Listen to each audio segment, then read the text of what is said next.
প্রথমেই থাকছে সেনাবাহিনীতে বড় রদবদল, সিজিএস হলেন ওয়ার্কার, এই নিয়ে প্রতিবেদনে থাকছে বিস্তারিত।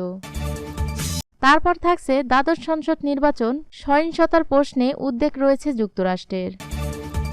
এবার থাকছে নজরদারিতে 10 মন্ত্রী।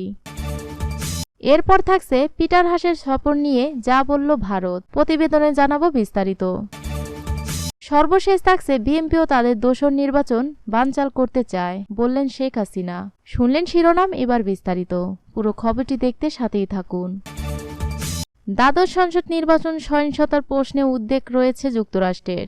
নির্বাচনের সহিংসতার আশঙ্কা নিয়ে জাতীয় মানবাধিকার কমিশনের কাছে বিস্তারিত জানতে চেয়েছেন যুক্তরাষ্ট্রের দুটি নির্বাচন পর্যবেক্ষক সংস্থা। রাজধানী জাতীয় মানবাধিকার কমিশনের সঙ্গে ইন্টারন্যাশনাল রিপাবলিকান ইনস্টিটিউট ও ন্যাশনাল ডেমোক্রেটিক ইনস্টিটিউট এক বৈঠকে এই উদ্বেগের কথা জানায়। বৈঠক শেষে সাংবাদিকদের ব্রিফ করেন কমিশনের চেয়ারম্যান ড কামাল উদ্দিন আহমেদ। ড কামাল উদ্দিন বলেন, নির্বাচনকে কেন্দ্র করে আজ আমেরিকা দুটি সংস্থা মানবাধিকার কমিশনে এসেছিল। তাদের সঙ্গে আমাদের মত বিনিময় সভা হয়েছে।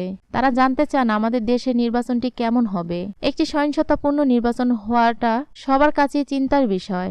সাম্প্রতিক সময়ে কিছু কিছু বিষয় হয়তো তাদের নজরে এসেছে। তবে তারা চায় যে পার্টি ক্ষমতায় আসুক তারা যেন সুষ্ঠু নির্বাচনের মাধ্যমেই আসে। তিনি বলেন, আমরা ইসির সঙ্গে কিছু বিষয় আলোচনা করেছি, যেখানে নির্বাচনের পূর্বে কেমন আচরণ করা উচিত, নির্বাচনের সময় কেমন আচরণবিধি মেনে চলা উচিত এবং নির্বাচন পরবর্তী সময়ের আচরণবিধি সম্পর্কে দিক নির্দেশনা দিয়েছি। এই বিষয়গুলি আজ নির্বাচন পর্যবেক্ষক দলগুলোকে জানিয়েছি।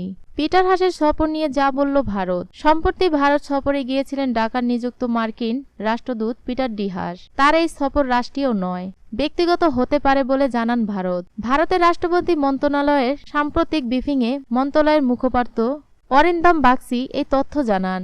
বাংলাদেশের দ্বাদশ জাতীয় সংসদ নির্বাচন নিয়ে অরিন্দম বাগচি বলেন, নির্বাচন বাংলাদেশের একটি অভ্যন্তরীণ বিষয় এবং আমরা বিশ্বাস করি যে বাংলাদেশের জনগণই তাদের নিজেদের ভবিষ্যৎ নির্ধারণ করবে। এই প্রশ্নের জবাবে ভারতের পররাষ্ট্র মন্ত্রণালয়ের মুখপাত্র বলেন, বাংলাদেশের ঘনিষ্ঠ বন্ধু ও অংশীদার হিসাবে ভারত বাংলাদেশে শান্তিপূর্ণ নির্বাচন দেখতে চায় এবং একটি স্থিতিশীল, শান্তিপূর্ণ ও প্রগতিশীল জাতি হিসেবে বাংলাদেশের স্বপ্নকে সমর্থন করে যাবে। ভারত সরকারই বর্তমান প্রধানমন্ত্রী শেখ হাসিনা নেতৃত্বাধীন সরকারকে সমর্থন করে এবং আসন্ন নির্বাচনকে প্রবাহিত করেছে বলে বিএনপি সিনিয়র যুব মহাসচিব রুহুল কবির রিজভী সাম্প্রতিক অভিযোগের বিষয়ে উল্লেখ করে এই বিষয়ের মন্তব্য করতে অস্বীকার করেন অরিন্দম। তিনি বলেন, আমরা তৃতীয় কোনো দেশের নীতির বিষয়ে মন্তব্য করতে চাই না।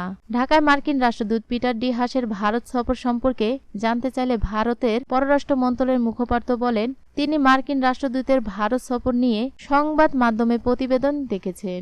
এই বিষয়ে অরিন্দম বলেন, এটি একটি ব্যক্তিগত সফর হতে পারে, কিন্তু আমি এই সম্পর্কে বিস্তারিত জানি না, তাই আমার কাছে এই মুহূর্তে বলার কিছু নেই। নজরদারিতে আছে 10 মন্ত্রী। আওয়ামী লীগ সরকারের 10 জন মন্ত্রী নির্বাচন কমিশনের নজরদারিতে আছেন। তাদের নির্বাচনী এলাকায় স্বতন্ত্র শক্তিশালী প্রার্থী রয়েছে এবং শক্তিশালী প্রার্থীর কাছে পরাজয় এড়ানোর জন্য তারা প্রশাসনকে এবং আইনশৃঙ্খলা রক্ষাকারী বাহিনীর মধ্যে প্রভাব বিস্তারের চেষ্টা করতে পারেন। এমন অভিযোগের প্রেক্ষিতে তাদেরকে নিবিড় পর্যবেক্ষণ করা হয়েছে। নির্বাচন কমিশন একাধিক দায়িত্বশীল সূত্র তথ্য নিশ্চিত করেছেন। বিভিন্ন সূত্র বলেছেন, সরকার নির্বাচনে নিরপেক্ষতার ব্যাপারে শতভাগ অঙ্গীকারবদ্ধ।